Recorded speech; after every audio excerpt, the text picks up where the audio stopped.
और अभी हम मोनिका के घर जा ही रहे हैं तो लगे हाथ में उसकी मम्मी से तुम्हारी शादी की बात भी कर ही लूंगा। तुम्हारे मम्मी पापा से भी तो मिलवा भाई, हम भी तो देखें कि हमारे समधी कौन है। पापा जब चाहे आप उनसे घर पे आके मिल सकते हैं। बिना किसी से प्यार करना बुरी बात तो नहीं। तो प्यार करने के लिए तुम्हें उसी की छोटी बहन मिली थी जिसकी जिंदगी तुमने तबाह कर दी थी। हाँ, मुद्दे की बात यह है कि जयदेव अंकल के बेटे को आपकी बेटी मोनिका बहुत पसंद आ गई है।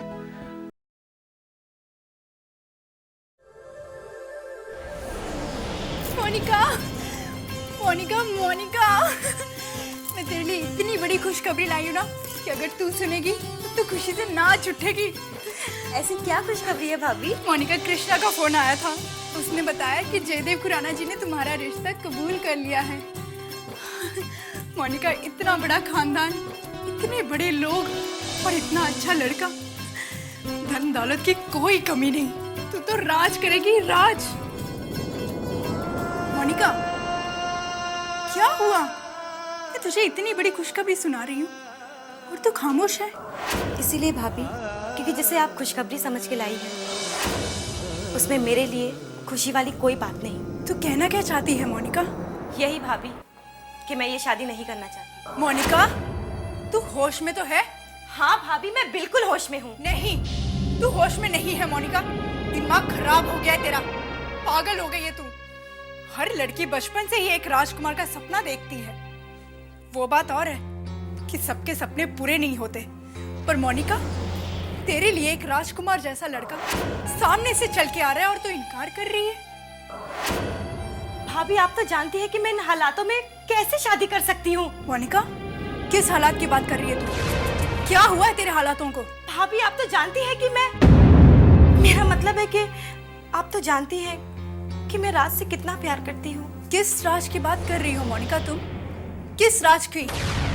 वही राज जो तुझे छोड़कर चला गया, जिसे तू फोन करके तो वो कट कर देता है।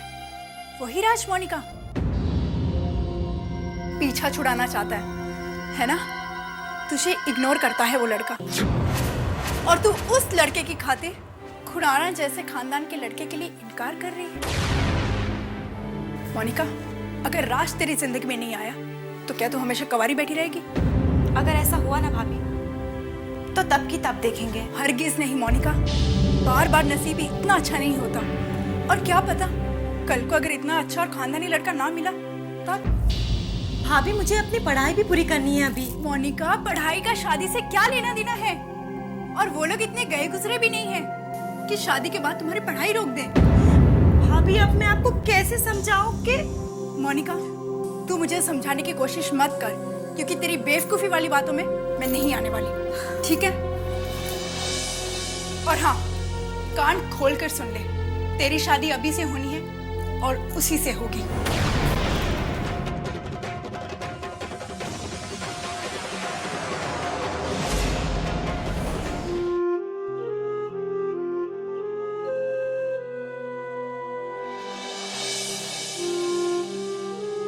तो तुम यहाँ बैठी हो? हाँ, वो बस ऐसे ही। ऐसे ही? क्या ऐसे ही? ये मेरा घर है, घर। तेरे बाप का महल नहीं जहाँ तू राजकुमारी की तरह आराम फरमाए। चल अब घर का सारा कामकाज। मंसूबे मेरे बाप ने सजाए थे, वो कभी पूरे नहीं होते।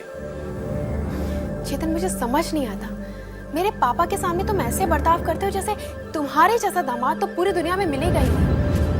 और पापा की नजरों से ओझल होते ही ऐसे तुम्हारा आदर्शवादी बर्ताव ऐसे क्रूरता में बदल जाता है जैसे... चेतन, तुम ऐसा क्यों करते हो? अच्छा, इतने दिन हो गए तुम्हें इस घर में रहते हुए और तुम्हें अभी तक समझ में नहीं आया कि मैं तुम्हारे साथ ऐसा क्यों करता हूँ? कितनी भोली हो तुम। चेतन, या तो तुम सचमुच सुधर जाओ, एक नेक और अच्छे पति बन जाओ, या फिर आ जाने दो असलियत मेरे माँ बाप के सामने। चेतन, ये जिंदगी के दोहरे मापदंड क्यों चेतन? क्योंकि जिंदगी में दोहरे मापदंड जरूरी है श्वेता, जरूरी है। तेरे बाप को अगर हम सीधा साधा गम दे देते तो शायद वो सहन कर लेता, और यही हम नहीं चाहते थे। हम तो चाहते हैं कि वो यही महसूस करे कि उसकी बेटी किसी घर में नहीं बल्कि किसी स्वर्ग में गई है। स्वर्ग में। और वो खुशी के मारे पागल हो जाए। जब उसे ये पता चलेगा कि उसकी बेटी स्वर्ग में नहीं बल्कि किसी नर्क में गई है, नर्क में, तो उस पर बिजली गिर जाएगी, टूट जाएगा और तड़प उठेगा वो। और उसका यही तड़पना तो मैं परसों से देखना चाहता हूं। इसलिए हम जिंदगी में दोहरे मापदंड को अपनाते हैं, समझी तुम?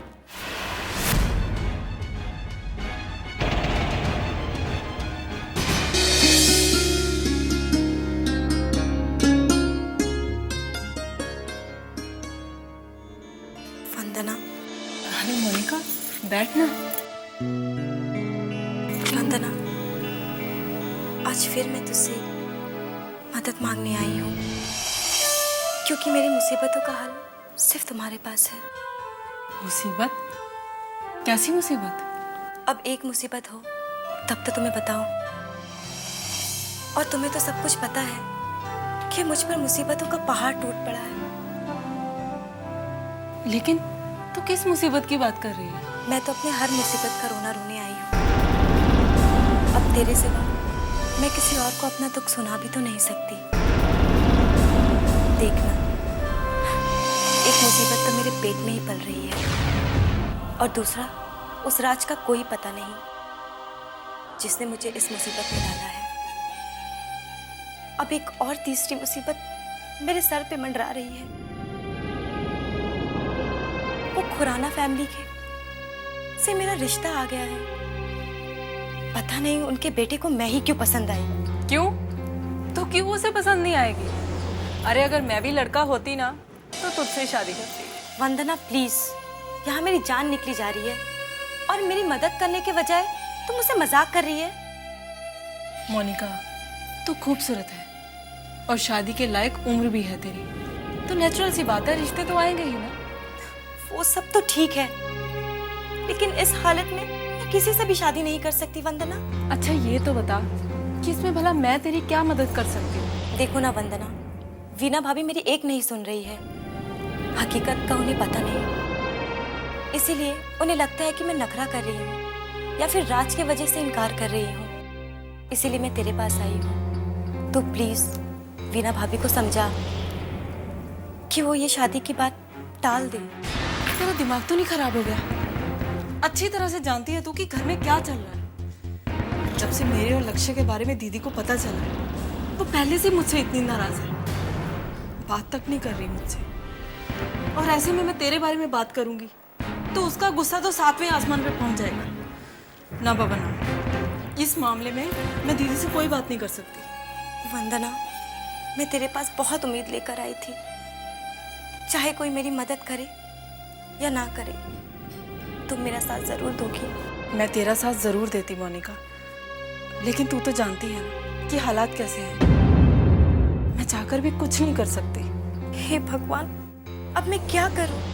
देख मोनिका, तू अपनी जगह सही है, क्योंकि इस वक्त तू शादी की हालत में नहीं है।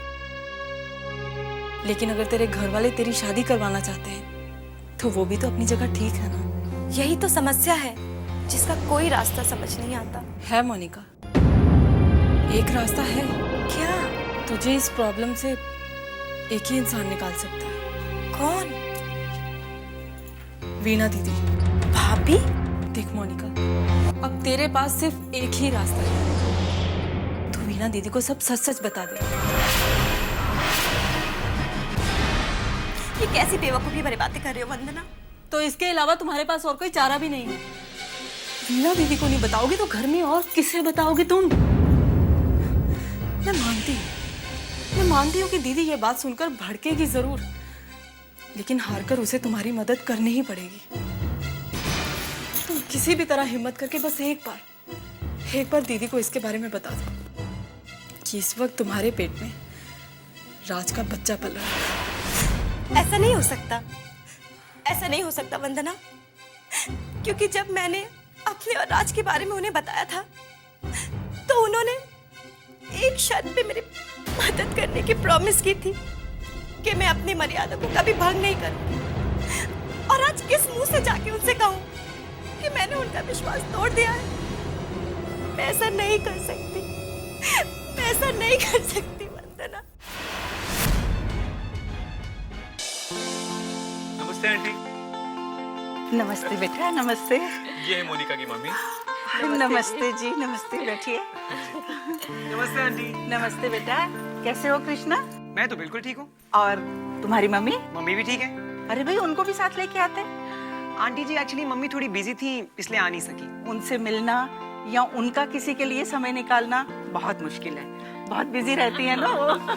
आंटी जी पहले वो बात तो कर लीजिए जो करने आए हैं। हाँ हाँ बेटा, क्यों नहीं। बहन जी, हमें पता चला है कि आपके बेटे को हमारी मोनिका पसंद आ गई है। आपने बिल्कुल सही सुना है। हमारा बेटा आपकी बेटी के साथ शादी करना चाहता है, अगर आपको कोई एतराज ना हो तो। अरे बहन जी, आप कैसी बातें करते हैं? हमारी इतनी हैसियत ही कहाँ है कि हम किसी बात का एतराज करें। हाँ, बल्कि ये तो आपकी महानता है कि हम जैसे गरीबों की बेटी को आपने स्वीकार कर लिया। बहन जी, इंसान की हैसियत उसकी दौलत से नहीं, उसके संस्कारों से देखी जाती है। और हम आपकी बहू बीना से तो मिल चुके हैं। हमें पता लग गया है कि आप कितने संस्कारी लोग हैं। बहन जी, ये सोचना भी आपकी महानता है। बहन जी, जब मोनिका हमारे यहाँ शादी पे आई थी तो हम सब अपने कामों में इतने मशरूफ थे कि उसको अच्छी तरह मिल नहीं पाए।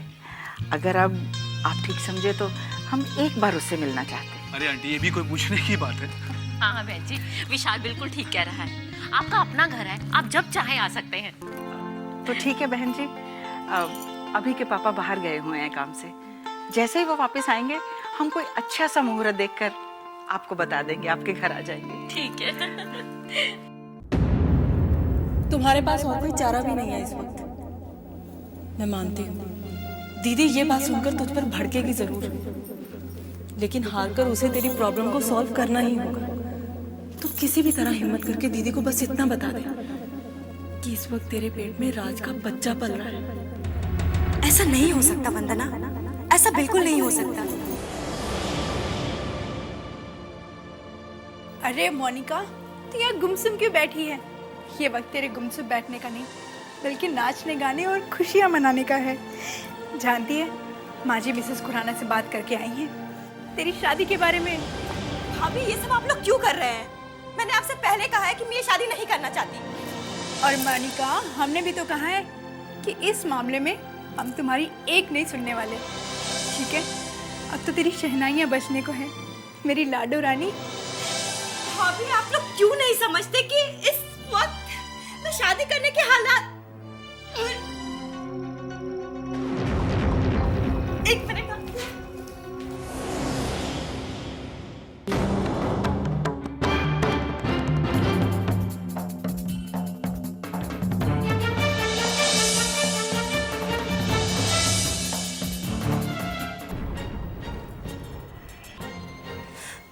सॉरी भाभी। सॉरी? किस बात के लिए सॉरी मोनिका? और तेरी तबीयत को अचानक क्या हो गया? भाभी, मुझे लगता है आपको सच्चाई बतानी होगी। सच्चाई? कौन सी सच्चाई बतानी होगी मोनिका? कौन सी सच्चाई? तेरी कौन सी ऐसी सच्चाई है जो मैं नहीं जानती? जवाब दे मोनिका, जवाब दे। बात ये है कि मुझसे गलती हो गई। ऐसी कौन सी गलती हो गई तुमसे मोनिका? हाँ, बताओ मुझे, कौन सा पहाड़ तोड़ने जा रही हो तुम हम लोगों पर? मोनिका, पहले तूने शादी से इनकार किया और अब तुम्हारी ये उल्टियां। मोनिका, तेरी इन सब बातों की क्या वजह है? क्यों कर रही हो तुम ये सब? क्योंकि मेरे कोख में राज का बच्चा पल रहा है। मोनिका, मोनिका, तूने ये सब करने से पहले एक बार भी नहीं सोचा? हाँ? एक बार भी नहीं सोचा कि तू क्या करने जा रही है? खानदान की इज्जत बदनाम कर दी तूने। एक बार भी अपने बाप के बारे में नहीं सोचा? हाँ? एक बार भी तूने ये नहीं सोचा कि तू तेरे भाई को समाज के सामने शर्मिंदा कर रही है? बोल मोनिका, क्यों नहीं सोचा तूने ये सब? क्यों नहीं सोचा? भाभी, राज ने मेरे साथ धोखा किया। झूठ मत बोलो मोनिका, झूठ मत बोलो। ताली कभी भी एक हाथ से नहीं बजती। अकेले राज पर इल्जाम लगाकर तुम तुम्हारे पाप पर पर्दा नहीं डाल सकती। इस करतूत में तुम्हारा भी उतना ही कसूर है जितना कि राज का। मोनिका, मैं कभी सपने में भी नहीं सोच सकती थी तू इतना गिर जाएगी, सपने में भी नहीं सोच सकती थी। और मैंने तुझे समझाया था ना मोनिका, अच्छी तरह से समझाया था कि प्यार में पड़कर अपनी मर्यादा मत भूल जाए। तूने मुझसे वादा किया था ना मोनिका, तूने मुझसे वादा किया था कि तू कोई ऐसी हरकत नहीं करेगी जिससे कि परिवार पर दाग लगे, हम सब शर्मिंदा हो। तूने तेरे वादे के बारे में भी नहीं सोचा। मुझे माफ कर दो भाभी, अनजाने में मुझसे बहुत बड़ी गलती हो गई। नहीं मोनिका, ऐसी गलतियां अनजाने में नहीं होती। ये वो गलती है जो जानबूझ के की जाती है, जानबूझकर। और जो तूने किया है ना मोनिका, वो गलती नहीं, गुनाह है, गुनाह। एक ऐसा गुनाह जिससे कि तूने हम सबकी इज्जत मिट्टी में मिला दी, मिट्टी में मिला दी हम सबकी इज्जत। अब कैसे कैसे मैं बाहर जाके घर वालों को ये बताऊं कि तेरे पेट में बच्चा पल रहा है। वीना, क्या बकवास कर रही हो तुम? पर इतना बड़ा इल्जाम लगाते हुए तुम्हें शर्म नहीं आई? नहीं, क्योंकि मैं इल्जाम नहीं लगा रही, ये हकीकत है, हकीकत है। ये पूछो अपनी लाडली से। क्या ये सही है? मैंने पूछा क्या ये सही है? भैया मुझे माफ कर। अरे मत कहो मुझे भैया। चल